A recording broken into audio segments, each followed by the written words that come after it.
একজন বই প্রেমীর কাছে যদি 5টা বই থাকে, আমার মতে এই বইটা আপনার থাকতেই হবে যদি আপনি থ্রিলার ভালোবাসেন। কি একটা সাফোকেটেড সিচুয়েশন যে আপনার চোখ নাই এবং আপনাকে একটা প্রাণীকে মারতে হবে, সেই প্রাণীটাকে আপনি কখনো দেখেননি। এই বইটাতে এটাও বলা আছে যে এই প্রাণীটা আপনি যদি খালি চোখে দেখে থাকেন একবারও জীবনে, আপনি আপনার মানসিক ভারসাম্য রাখতে পারবেন না।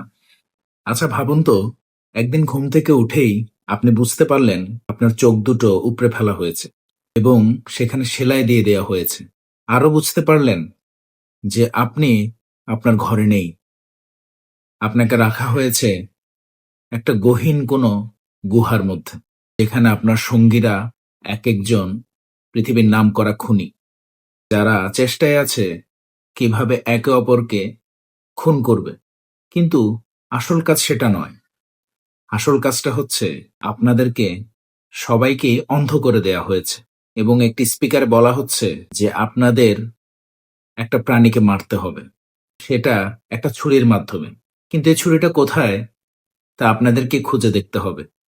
তাহলে পরিবেশটা একবার ভাবুন তো, আপনারা সবাই অন্ধ, সেই অবস্থাতেই আপনাদেরকে একটা বীভৎস প্রাণীকে মারতে হবে। আপনারা সংখ্যায় 5 জন, আর প্রাণীটা ভয়ানক শক্তিশালী। সেই পৃথিবীতে বিরাজ করে না, এসেছে বাইরের কোনো এক ভয়ঙ্কর জগৎ থেকে।